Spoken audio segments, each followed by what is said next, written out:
100% इसके पीछे हमारे बिहार विद्यालय परीक्षा समिति के अध्यक्ष आनंद किशोर जी हैं। को खुद पता नहीं है, नॉट इन मेरिट लिस्ट वाले को टारगेट करके बैठे हुए हैं। नॉट इन मेरिट लिस्ट वाले भी कहीं ना कहीं झुकेंगे नहीं। ये सवाल तो सरकार से करना चाहिए। मैं इस लड़ाई में मैं नॉट इन मेरिट लिस्ट वाले की आवाज को मैं बुलंद करूंगा। बंधुओं से पूछिए, क्या हमने 10th का एग्जाम नहीं दिया, हमने 12th का एग्जाम नहीं दिया, हमने ग्रेजुएशन पास नहीं किया? यहाँ लिखा हुआ है ये मेरिट शिक्षा विभाग बनाएगी, ना कि बीसीबी बोर्ड। उनको ये समझ में नहीं आए। एससीईटी का मुद्दा कौन नहीं जानता है? हमारे साथ नॉन मेरिट स्टूडेंट है। नॉन मेरिट कह सकते हैं ना आपको?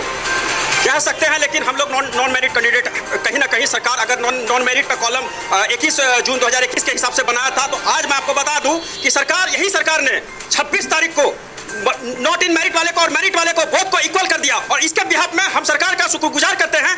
यही माननीय उच्च न्यायालय था जो 24 जून 2021 को हम लोग पूरी रणनीति और पूरी लड़ाई के साथ पूरी अपनी बात को रखे थे। आपको पता होगा हम वही बंटी कुमार हैं जो भागलपुर से चल के आके अपनी आवाज को हम बुलंद किए थे। उसी के बिहाफ में हमारे तमाम एस्टेट 2019 क्वालिफाइड अभ्यर्थी जितने सारे साथी थे, उनके बिहाफ में हमारी मांग को स्वीकार किया सरकार ने। और सरकार की इस स्वीकारता को हम एक्सेप्ट करते हैं। 7वें चरण मतलब कि नॉन मेरिट और मेरिट दोनों अब इक्वल हो चुके हैं? जी एकदम इक्वल हो चुके हैं।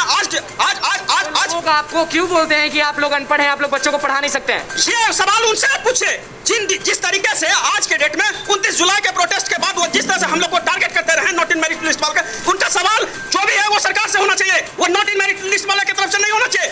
यही तो दुर्भाग्य है कि नॉट इन मेरिट लिस्ट वाले को टारगेट करके बैठे हुए हैं। अगर वो नॉट इन मेरिट लिस्ट वाले को टारगेट करके बैठे हुए हैं तो नॉट इन मेरिट लिस्ट वाले भी कहीं ना कहीं झुकेंगे नहीं, क्योंकि हमारी लड़ाई पहले भी सरकार से थी, आज भी हमारी सरकार से। मैं उन सारे मेरिट धारियों से सवाल करता हूँ कि आप सरकार के नामुंडे हैं, आप सरकार को डिकोड करते हैं, सरकार के पक्ष में आप बात रखते हैं। वो लोग भी हमेशा लगातार सरकार को बोलते रहते हैं, लेकिन ये जरूर बोलते हैं कि नॉन मेरिट लोग को मार्क्स कम आए हैं, इसलिए वो लोग नॉन मेरिट है। आप इस बात को कैसे कह सकते हैं? सोशल साइंस में देख लीजिए कितना मार्क्स आया था आपको? हमको 78 है, हिंदी में जनरल में हम क्वालिफाई हैं, तो आप कैसे ये कह सकते हैं कि ये मार्क्स कम है?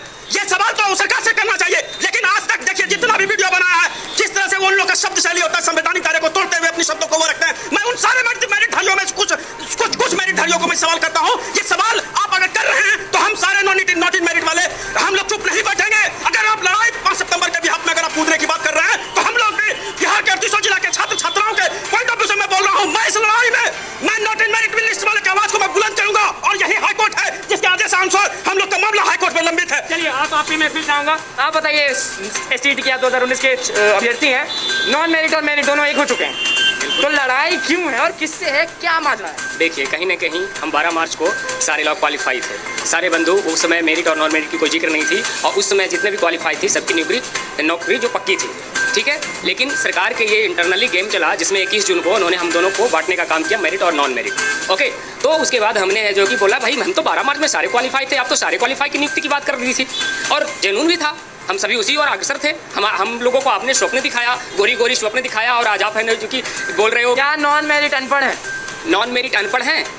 उन बंधुओं से पूछिए, क्या हमने 10th का एग्जाम नहीं दिया, हमने 12th का एग्जाम नहीं दिया, हमने ग्रेजुएशन पास नहीं किया, हमने क्या पोस्ट ग्रेजुएशन पास नहीं किया, हमने क्या बीएड पास नहीं किया? क्या मेरिट जैसे पढ़ा सकते हैं, जैसे कि सरकार ने बांट दिया, सब जो बटा है, मेरिट नॉन मेरिट जो बटा था, आप लोग कह रहे हैं कि अब सब एक है, चलिए मान लेते हैं, लेकिन जैसे मेरिट लोग बटे, वो लोग का मार्क्स ज़्यादा होगा आप लोगों से, तो वो लोग अच्छे से पढ़ा सकते हैं, फ्यूचर जो भी छोटे बच्चे हैं उनको अच्छे से पढ़ा सकते हैं? ऐसा तो कहीं नहीं है ऐसे एनसीईटी का गाइडलाइंस में या नियमावली के गाइडलाइंस में, क्योंकि अगर जो मेरिट लिस्ट में वो वाकई ही थे तो उन्होंने ये क्यों नहीं पढ़ा कि यहाँ बिहार शिक्षा विभाग यहाँ लिखा हुआ है ये मेरिट शिक्षा विभाग बनाएगी, ना कि बीसीबी बोर्ड। तो उनको ये समझ में नहीं आया। चलिए, दूसरी बात यहाँ पर ये लिखा हुआ है कि अगर सबको प्रमाण पत्र दिया जाएगा, तो उनको ये नहीं पता था कि मेरिट नॉट मेरिट कैसे बन गया। सेकेंड विज्ञापन करते हैं स्टेट 2019, विज्ञापन में लिखा हुआ तो साफ शब्दों में, अगर जितने ही पढ़े लिखे वो लोग हैं, तो ये 13 नंबर क्यों नहीं पढ़े, वो 13 नंबर क्यों नहीं पढ़ के आए? वो लड़ाई नॉन मेरिट मेरिट के है कि सरकार और स्टूडेंट की है? असली शिक्षा पे सवाल उठाए। असली बात यह है कि सरकार की जो मंशा है वो आखिर बहाली चाहती नहीं है, वो डिले करना चाहती है। लोग शिक्षक बनना चाहिए था, लेकिन यहाँ पर कुछ केस जीबी बन गए। केस जीबी, इसको जरा समझाएंगे? हम थोड़ा विस्तार में बताना चाहेंगे। केस जीबी यहाँ ये बन गई, सरकार तो मजे ले रही है कि गोचारी की बहाली कहना चाह रहे सरकार में नीतीश कुमार को या शिक्षा मंत्री? शिक्षा मंत्री शिक्षा विभाग को, जो कि सही से इन्होंने गाइडलाइंस को सही ढंग से ये बनाया नहीं था, विज्ञापन को सही ढंग से बनाया नहीं। जब उनको पता था कि नियोजन इकाई में बहाली होती है, तो उन्होंने मेरिट की बात, उन्होंने नॉट मेरिट के ये बीसीबी से क्यों बनवाया? ये फर्जी मेरिट क्यों बनवाया उन्होंने? अगर जो फर्जी मेरिट उन्होंने बनवाया तो फिर 26 उनको इक्वल क्यों कर दिया? कि आप सभी इक्वल हैं, ये लड़ाई है ही नहीं। लड़ाई अब मेरिट नॉन मेरिट की नहीं है, लड़ाई अब ये है कि विभाग हमें जल्दी से जल्दी नियुक्त करे। लेकिन यहाँ पर क्या हो रहा है, कुछ लोग केस भी बन गए हैं जो कि केस के नाम पर लोगों को गुमराह करते हैं, कोर्ट में केस डाल दिए हैं। शिक्षा विभाग यही चाहती कि केस हो और ये बहाली और धीरे धीरे टलते रहे। तो लगातार एसटीटी प्रोटेस्ट करते रहे, लाठी खाते रहे और बहुत दिन हो गया। आप लोग नॉन मेरिट स्टूडेंट हैं, अभी भी आप लोग बेरोजगार हैं, अभी भी बेरोजगार है। क्या मांग कर रहे हैं आप लोग? अब क्या करेंगे? अब ऐसा नहीं कि दूसरा जॉब ढूंढेंगे। नहीं ऐसा नहीं, मैं यही मांग करना चाहता हूँ सरकार से कि कॉलम पहले हटाया जाए। कॉलम हटाने के बाद सर्टिफिकेट जितना 80,000 है सबको सर्टिफिकेट देने के बाद जल्द से जल्द नियुक्ति किया जाए। नियुक्ति किया जाए। आप कुछ कहना चाह रहे हैं? हाँ सर, मैं कहना चाह रहा हूँ कि जिस तरीके से आज भारत में स्वर्णिम भारत में digital India, skill India, make in India के प्रोग्राम चल रहा है, तो क्या हमारा बिहार सरकार इसमें पिछड़ा रहेगा क्या? और सरकार कहती है कि डिजिटल बनो, डिजिटल इंडिया। बिल्कुल, तो डिजिटल बनो तो हमारे बच्चों को आप डिजिटली पढ़ाओगे। सारे सब्जेक्ट ये पाठ्यक्रम में कंप्यूटर साइंस है जो कि कंपलसरी करोगे, उसके रिगार्डिंग है तो पढ़ाया जा रहा है। अगर मैं गलत नहीं हूँ, आप सही करेगा। डिजिटली ऑनलाइन क्लासेस लिया जा रहा है। ऑनलाइन क्लासेस लिया जा रहा है, लेकिन ये टीचर जो है मात्र 1700 है। 8500 उच्च माध्यमिक स्कूल में अगर आप 1600 टीचर आप दे रहे हैं, तो क्या एक टीचर 6 से 7 स्कूल में जाएंगे पढ़ाने के लिए?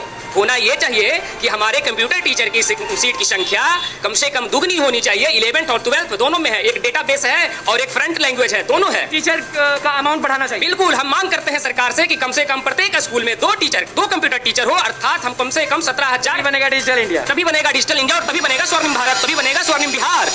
तो चलिए अब अंत करते हैं। सवाल बस एक ही, मेरिट नॉन मेरिट का लड़ाई किसने लगा? 100% इसके पीछे हमारी बिहार सरकार है। 100% इसके पीछे हमारे बिहार विद्यालय परीक्षा समिति के अध्यक्ष आनंद किशोर जी हैं। 100% हमारे शिक्षा मंत्री विजय कुमार चौधरी जी हैं। अपर मुख्य सचिव संजय कुमार जी हैं। कितना गुस्सा शिक्षा मंत्री और सरकार? इन सारे लोगों पे गुस्सा है। गुस्सा तो हमको उसी दिन से है जिस दिन 21 जून 2021 को इन्होंने मेरिट और नॉट मेरिट का कॉलम लगाया। अगर आपके सामने अचानक से शिक्षा मंत्री आ गए, क्या कर बैठेंगे? क्योंकि गुस्सा क्या कर बैठेंगे हमको खुद पता नहीं है। मैं उनसे यही सवाल पूछना चाहता हूँ, अगर आपका स्टूडेंट, अगर ये बिहार का 38 जिला का छात्र, क्या आप उस समय ये सोचे नहीं थे? आपने जब रिजल्ट घोषणा किया था, वो किस तरह से आपने घोषणा किया था? क्या आपको पता नहीं था कि कितनी सारी समस्या क्रिएट होगी बिहार में? इतनी सारी समस्या क्रिएट होकर पड़ी हुई है। आज तक कोई भी इकाई को देख लीजिए, आज तक कोई भी ज्वाइनिंग को देख लीजिए, चाहे वो 94,000 का मामला हो, 33,916 का मामला हो, हर मामला आज हाईकोर्ट के दलील। आपका ये गुस्सा नॉन मेरिट वालों पे तो नहीं है, सरकार पे? 100% हमारे सारे क्वालिफाइड अभ्यर्थियों के साथ हूं मैं सरकार के हर मुद्दे में, सरकार के हर उस फैसले के मैं विरोध में हूं जो क्वालिफाइड अभ्यर्थियों के हित की बात वो नहीं करेंगे। मैडम, लड़ाई अब स्टूडेंट और सरकार की, क्योंकि मेरिट और नॉन मेरिट अब एक हो चुके हैं। 100% हम सारे स्टेट और किशोर जिला के छात्र छात्राओं को बोल रहे हैं, आह्वान करते हैं कि आप एक मंच पे आइए और इस मंच को बुलंद कीजिए। अगर सरकार जो की थी कि मेरिट ये है, नॉन मेरिट वो है, तो सरकार ने कुछ सोच की होगी कि ये कम पढ़े लिखे हैं, वो ज्यादा पढ़े लिखे हैं। ये आप इससे इसको साबित कर सकते हैं? हमको एक बार बताइए।